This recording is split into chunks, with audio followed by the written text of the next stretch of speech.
नमस्कार साथियों, आप सभी का स्वागत है उमंग क्लासेस बिरसालडी के इस यूट्यूब चैनल पर। कल हमने राजस्थान का परिचय, सहायक संधियां और अधीनस्थ संधियों के बारे में विस्तार पूर्वक अध्ययन किया। आज हम उसी टॉपिक से रिलेटेड 25 एमसीक्यू प्रश्न लेकर आए हैं जो आपके लिए महत्वपूर्ण साबित होने वाले हैं, क्योंकि यह प्रश्न राजस्थान में वर्तमान जो परीक्षा पैटर्न है उस पैटर्न को ध्यान में रखकर इन प्रश्नों का निर्माण किया गया है। अतः वीडियो में अंत तक अवश्य जुड़े रहे, जिससे आपका यह टॉपिक क्लियर हो सके। ठीक है दोस्तों, आज के इस व्याख्यान की शुरुआत करते हैं।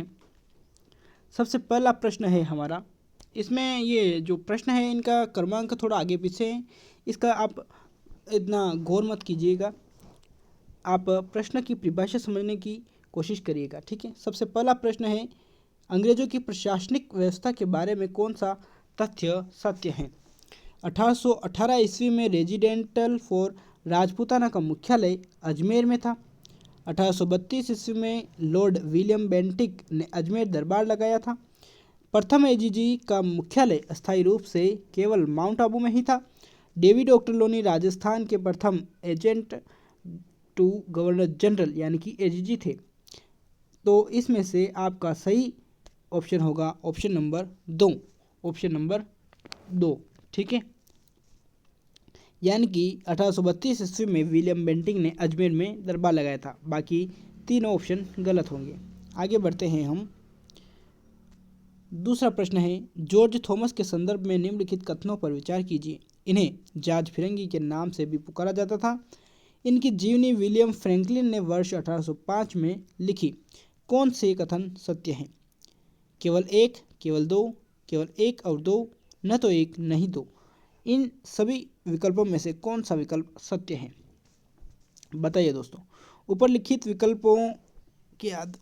कथनों के आधार पर बताइए कि कौन सा विकल्प सत्य है। तो इस प्रश्न का सही उत्तर है ऑप्शन 3 नंबर, 1 और 2 दोनों कथन सत्य हैं। ठीक है दोस्तों, आगे बढ़ते हैं हम। अगले प्रश्न में कथन और कारण दे रखा है, उपयुक्त विकल्प का चयन करना है। ठीक है दोस्तों, कथन क्या है? बसंतगढ़ शिलालेख की भाषा संस्कृत और लिपि ब्राह्मी है।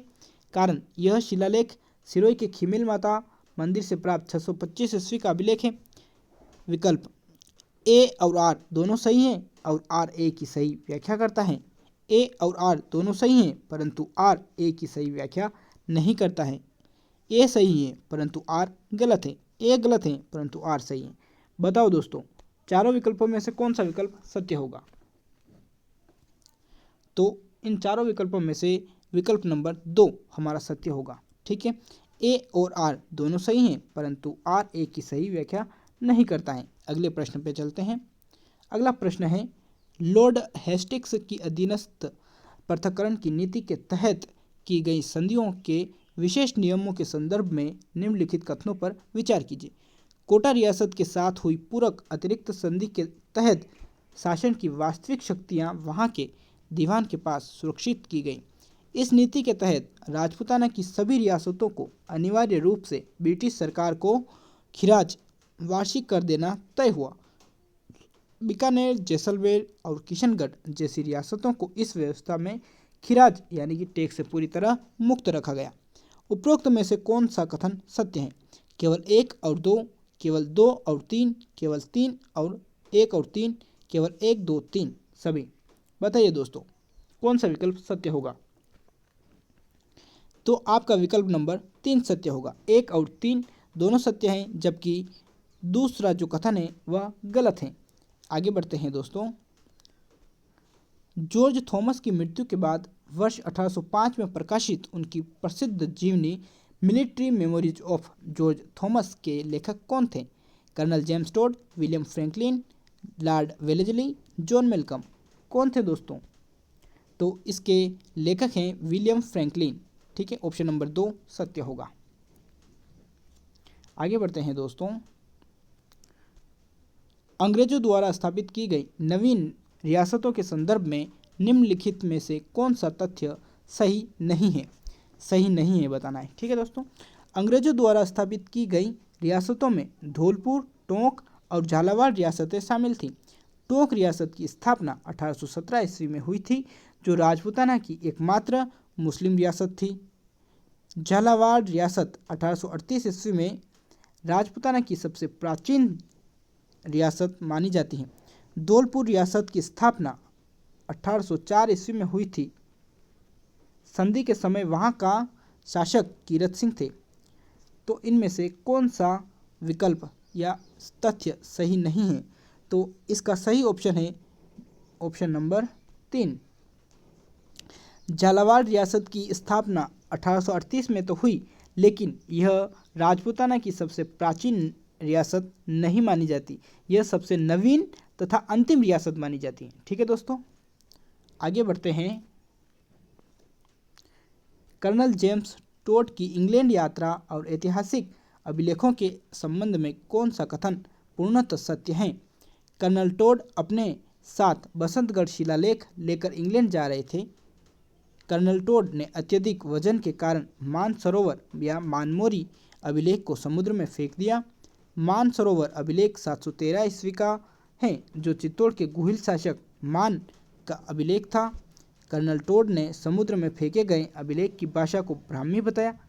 बताइए दोस्तों, कौन सा कथन पूर्णतः सत्य है? तो इसका सही उत्तर होगा ऑप्शन नंबर 2। कर्नल टोड ने अत्यधिक वजन के कारण मानसरोवर या मानमौर्य अभिलेख को समुद्र में फेंक दिया था, और यह राजा मौर्य शासक मान का अभिलेख था। ठीक है दोस्तों, आगे बढ़ते हैं। आगे है बसंतगढ़ शिलालेख 625 ईस्वी के संदर्भ में निम्नलिखित कथनों पर विचार कीजिए। यह शिलालेख वर्तमान राजस्थान के सिरोही जिले में स्थित खीमेल माता या क्षेमकारी माता मंदिर से प्राप्त हुआ है। इस अभिलेख में इस भूभाग के लिए राजस्थानी द्वितीय शब्द का प्रयोग किया गया है। इस शिलालेख से चावड़ा वंश के शासक वर्मलात के सामंत सत्याश्रय और उनके पुत्र रज्जिल की ऐतिहासिक जानकारी मिलती है। तो ये 4 जो कथन दे रखे हैं, उपरोक्त में से कौन सा कथन सत्य है? सत्य की पहचान करनी है। तो केवल 1 और 2 सही, या केवल 2 और 3, केवल 1 और 3, या 1, 2, 3 सभी कथन सत्य हैं। बताइए दोस्तों, कौन सा विकल्प सत्य होगा? तो आपका इसमें से विकल्प नंबर 4 सही होगा। 1, 2 और 3 सभी कथन सत्य हैं। आगे बढ़ते हैं हम। कर्नल जेम्स टोड द्वारा रचित ऐतिहासिक साहित्यों के संदर्भ में कौन सा विकल्प पूर्णतः संगत सही है? Annuls and antiquities of Rajasthan पुस्तक का ही दूसरा नाम ट्रेवल इन वेस्टर्न इंडिया है। टोड की प्रसिद्ध पुस्तक का एक अन्य प्रमाणिक नाम the central and western Rajput states of India है। कर्नल टोड ने अपनी प्रसिद्ध ऐतिहासिक पुस्तक वर्ष 1805 में पूर्ण कर ली थी। कर्नल टोड की जीवनी विलियम फ्रैंकलिन द्वारा लिखी गई थी। तो इन चारों विकल्पों में से कौन सा विकल्प पूर्णतः सत्य है? बताइए दोस्तों जल्दी से। तो इनमें से आपका विकल्प नंबर 2 पूर्णतः सत्य है। कर्नल टोड की प्रसिद्ध पुस्तक का एक अन्य नाम the central and western Rajput states of India है। आगे बढ़ते हैं दोस्तों। अगला प्रश्न है 1817 से 1818 ईस्वी की अधीनस्थ संधियों के समय रियासत एवं उनके तत्कालीन शासकों का कौन सा युग्म असंगत या गलत है? जयपुर रियासत स्वाई जगत सिंह, जोधपुर रियासत स्वाई महाराजा मानसिंह, बूंदी रियासत राव विष्णु सिंह, झालावाड़ रियासत महारावल उमेद सिंह। बताओ दोस्तों, इन चारों में से कौन सा विकल्प असंगत है? तो इन चारों में से विकल्प नंबर 4 हमारा असंगत है। झालावाड़ रियासत के महारावल उमेद सिंह नहीं थे। बूंदी रियासत के राव विष्णु सिंह थे। जोधपुर रियासत के महाराजा मान सिंह थे और जयपुर रियासत के महाराजा सवाई जगत सिंह द्वितीय थे। लेकिन झालावाड़ रियासत के जो शासक थे वह थे कीरत सिंह। ठीक है दोस्तों, इस बात को आपको ध्यान में रखना है। आगे बढ़ते हैं। ब्रिटिश काल में राजपूताना ब्रिटिश काल में राजपूताना की खिराज व्यवस्था के संदर्भ में निम्नलिखित कथनों पर विचार कीजिए। अधीनस्थ संधियों के तहत अंग्रेजों ने राजपूताना की सभी 15 रियासतों पर अनिवार्य रूप से खिराज कर लागू किया। बीकानेर, जैसलमेर और किशनगढ़ रियासतों को इस व्यवस्था से खिराज पूर्णतः मुक्त रखा गया। अलवर और करौली रियासतें भी अंग्रेजों को किसी भी प्रकार का खिराज देने के लिए बाध्य नहीं थी। सही कूट का चयन करना है। केवल कथन 1 सत्य है, केवल कथन 2 और 3 सत्य हैं, केवल कथन 2 और 1 सत्य हैं, 1, 2, 3 तीनों सत्य हैं। बताइए दोस्तों कौन सा कथन सत्य होगा। तो आपका विकल्प नंबर 2 सही होगा। कथन 2 और 3 सत्य हैं, बाकी कथन नंबर 1 गलत हो जाएगा। ठीक है, आगे बढ़ते हैं। नीचे 2 कथन दिए गए हैं, एक को कथन ए, दूसरे को कथन आर कहा गया है।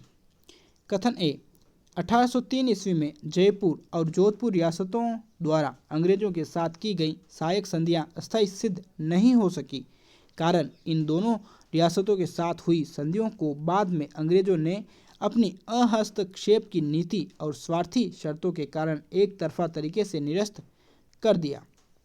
बताइए दोस्तों इनमें से कौन सा सही होगा। उपरोक्त कथनों के आलोक में सही विकल्प का चयन कीजिए। ए और आर दोनों सही हैं और आर ए की सही व्याख्या करता है। ए और आर दोनों सही हैं परंतु आर ए की सही व्याख्या नहीं करता है। ए सही है परंतु आर गलत है, ए गलत है परंतु आर सही है। चारों विकल्पों में से कौन सा विकल्प सत्य होगा।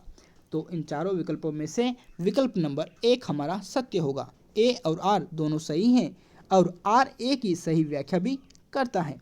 ठीक है दोस्तों, आगे बढ़ते हैं हम। A G G agent to governor general के मुख्यालयों के ऋतुनिष्ठ परिवर्तन के संदर्भ में कौन सा विकल्प पूर्णतः संगत या सही है। शीतकालीन मुख्यालय माउंट आबू, ग्रीष्मकालीन मुख्यालय दिल्ली, 1864 ईस्वी के बाद की व्यवस्था, ग्रीष्मकालीन मुख्यालय माउंट आबू या शीतकालीन मुख्यालय अजमेर, 1832 ईस्वी मुख्यालय केवल माउंट आबू। बताओ दोस्तों कौन सा विकल्प सत्य होगा।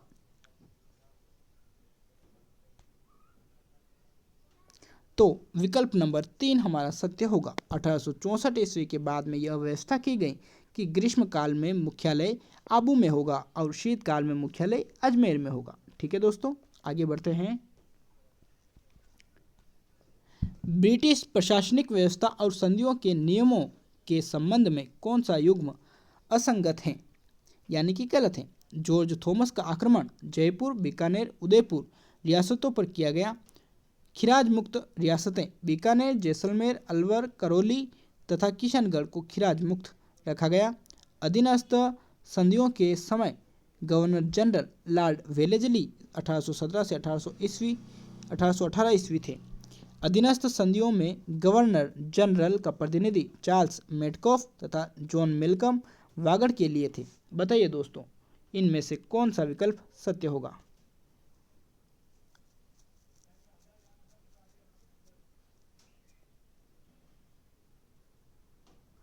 तो इनमें से हमारा विकल्प नंबर 3 सत्य होगा। कौन सा, विकल्प नंबर 3 हमारा असंगत होगा। ठीक है, बाकी तीनों विकल्प सत्य हैं। आगे बढ़ते हैं हम। कर्नल जेम्स टोड के प्रशासनिक व व्यक्तिगत जीवन के संदर्भ में निम्नलिखित कथनों पर विचार कीजिए। कर्नल जेम्स टोड मेवाड़ एवं हाड़ौती के पहले पॉलिटिकल एजेंट थे। कर्नल जेम्स टोड के गुरु का नाम यति ज्ञानचंद्र था। इन्होंने राजस्थान में रहते हुए सामाजिक सुधारों के कार्य भी किए। उपरोक्त में से कौन से कथन सत्य हैं। केवल 1 और 2, 2 और 3, 1 और 3, 1, 2, 3 सभी कौन से कथन सत्य हैं। बताइए दोस्तों।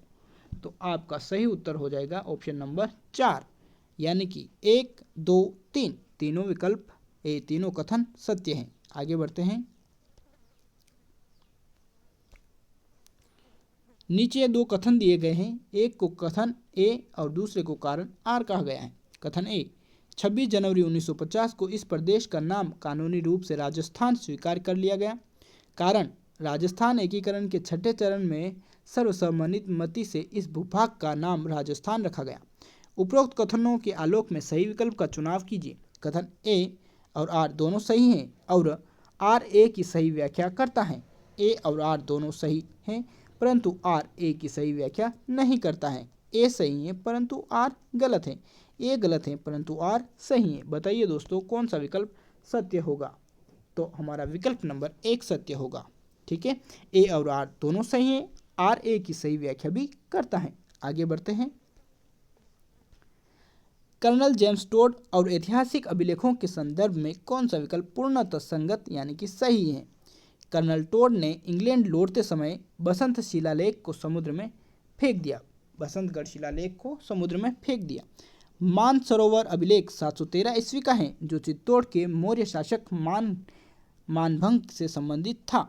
कर्नल जेम्स टोड ने राजस्थान में रहते हुए केवल एक ही पुस्तक ट्रेवल्स इन वेस्टर्न इंडिया लिखी थी। कर्नल टोड ने मेवाड़ के जागीरदारों से बेसरोडगढ़ की जागीर छीन ली थी। तो इनमें से कौन सा कथन पूर्णतः सत्य है? तो इनमें से विकल्प नंबर हमारा 2 जो पूर्णतः सत्य है। मानसरोवर अभिलेख 713 ईस्वी का है, चित्तौड़ के शासक मौर्य मान का अभिलेख है। ठीक है, आगे बढ़ते हैं।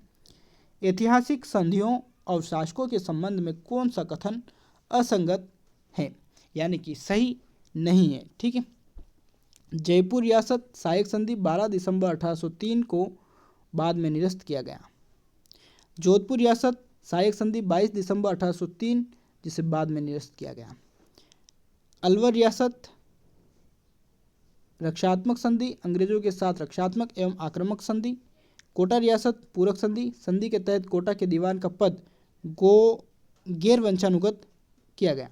तो इनमें से हमें असंगत विकल्प का चयन करना है। ठीक है दोस्तों, आपको ध्यान में रखना है कि हमें असंगत विकल्प का चयन करना है। ठीक है दोस्तों, तो इसमें से आपका विकल्प नंबर 4 असंगत हो जाएगा। ठीक है दोस्तों, क्योंकि कोटा के जो दीवान हैं उनका पद वंशानुगत रखा गया था। ठीक है दोस्तों, आगे बढ़ते हैं। बसंतगढ़ शिलालेख की ऐतिहासिक जानकारी के संदर्भ में निम्नलिखित कथनों पर विचार कीजिए। इस शिलालेख की भाषा संस्कृत तथा लिपि ब्राह्मी है। इससे शासक रज्जिल तथा उनके पिता सत्याश्रय के बारे में जानकारी मिलती है। सत्याश्रय अर्बुद देश का स्वामी था तथा वह चावड़ा वंश के वर्मलात शासक का सामंत था। उपरोक्त में से कौन से कथन सत्य हैं? केवल 1 और 2, केवल 2 और 3, 1 और 3, 1, 2, 3 सभी। बताइए दोस्तों कौन से कथन सत्य हैं? तो आपका विकल्प नंबर 4 इसका सत्य है। ठीक है, 1 और 2, 3 तीनों सत्य हैं। आपका अगला प्रश्न है, नीचे 2 कथन दिए गए हैं, एक को कथन ए, दूसरे को कथन या कारण आर कहा गया है। कथन ए, राजस्थान शब्द का सर्वप्रथम लिखित प्रमाण बसंतगढ़ शिलालेख से प्राप्त होता है।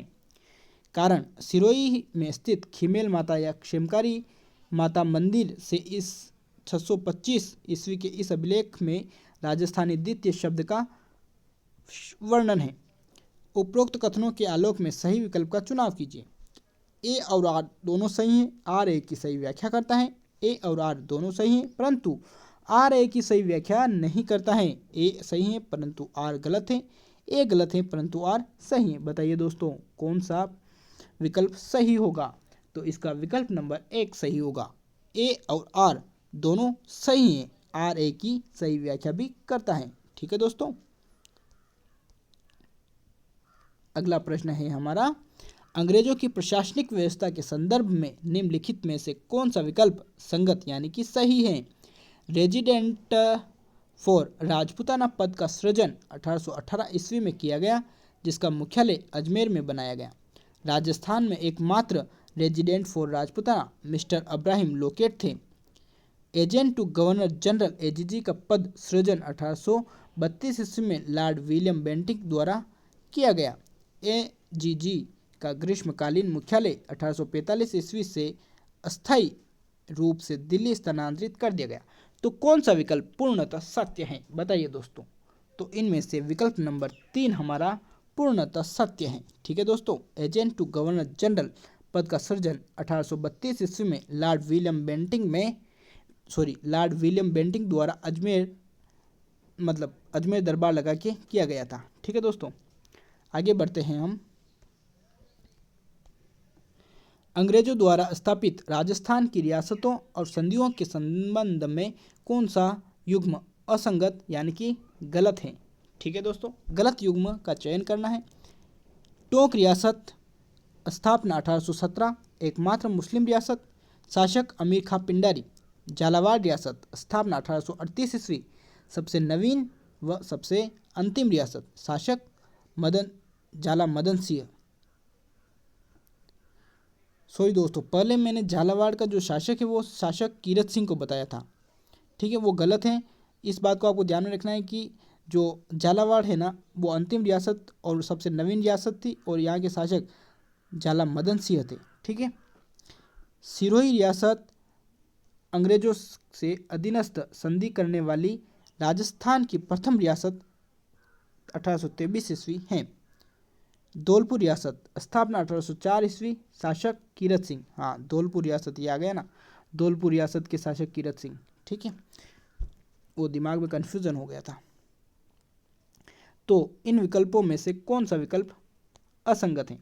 तो इनमें से विकल्प नंबर 3 हमारा असंगत है। ठीक है, सिरोही रियासत अंग्रेजों के से अधीनस्थ संधि करने वाली प्रथम रियासत नहीं थी बल्कि सबसे अंतिम रियासत थी। ठीक है, आगे बढ़ते हैं। जॉर्ज थॉमस के संदर्भ में निम्नलिखित कथनों पर विचार कीजिए। जॉर्ज थॉमस मूल रूप से आयरलैंड के निवासी थे और इन्हें जॉर्ज फिरंगी के नाम से भी जाना जाता था। इन्होंने राजस्थान की जयपुर, बीकानेर, उदयपुर रियासतों पर आक्रमण किए थे। विलियम फ्रैंकलिन ने 1805 में इनकी जीवनी military memories of George Thomas लिखी। जॉर्ज थॉमस ने सर्वप्रथम इस प्रदेश को राजस्थान नाम दिया। उपरोक्त में से कौन से कथन सत्य हैं। केवल 1, 2, 4, केवल 1, 2, 3, केवल 2, 3, 4 या 1, 2, 3, 4 सभी। बताइए दोस्तों कौन सा विकल्प हमारा इसमें से सत्य है, जल्दी बताइए दोस्तों। तो विकल्प नंबर 2 हमारा सत्य है। 1, 2, 3 तीनों विकल्प सत्य हैं। जॉर्ज थॉमस ने सर्वप्रथम इस प्रदेश को राजस्थान नहीं कहा बल्कि राजपूताना कहा था। ठीक है, आगे बढ़ते हैं दोस्तों। सूची फर्स्ट को सूची सेकंड से सम्मिलित कीजिए। नीचे दिए गए कूट का प्रयोग कर सही विकल्प का सही उत्तर का भी चुनिए। सूची फर्स्ट अधीनस्थ संधि करने वाली रियासत व सूची नंबर 2 संधि के समय वहाँ के शासक कौन थे। ठीक है, करौली 9 नवंबर 1817, यहाँ के शासक कौन थे बताइए दोस्तों। कोटा रियासत ने 26 दिसंबर 1817 को संधि की, तो यहाँ के शासक कौन थे। जोधपुर रियासत ने 6 जनवरी 1818 को संधि की, तो यहाँ के शासक कौन थे। उदयपुर रियासत ने 13 जनवरी 1818 को संधि की, तो यहाँ के शासक कौन थे बताइए दोस्तों। तो आपका विकल्प नंबर 1 सही ऑप्शन होगा। ठीक है, इसमें जो अपने करौली 9 नवंबर 1817 इस रियासत ने अंग्रेजों के साथ में यहाँ के शासक हरबख्श पाल सिंह ने अंग्रेजों के साथ में संधि की। उसके बाद में कोटा रियासत जो 26 जनवरी 1817 को यहाँ के शासक महाराणा उमेद सिंह ने अंग्रेजों के साथ में संधि कर ली। जोधपुर रियासत के शासक 6 जनवरी 1818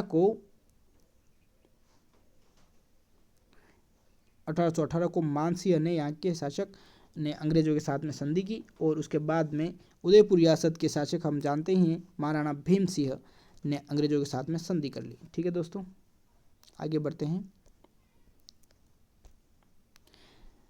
नीचे 2 कथन दिए गए हैं, एक को कारण और दूसरे को कथन कहा गया है।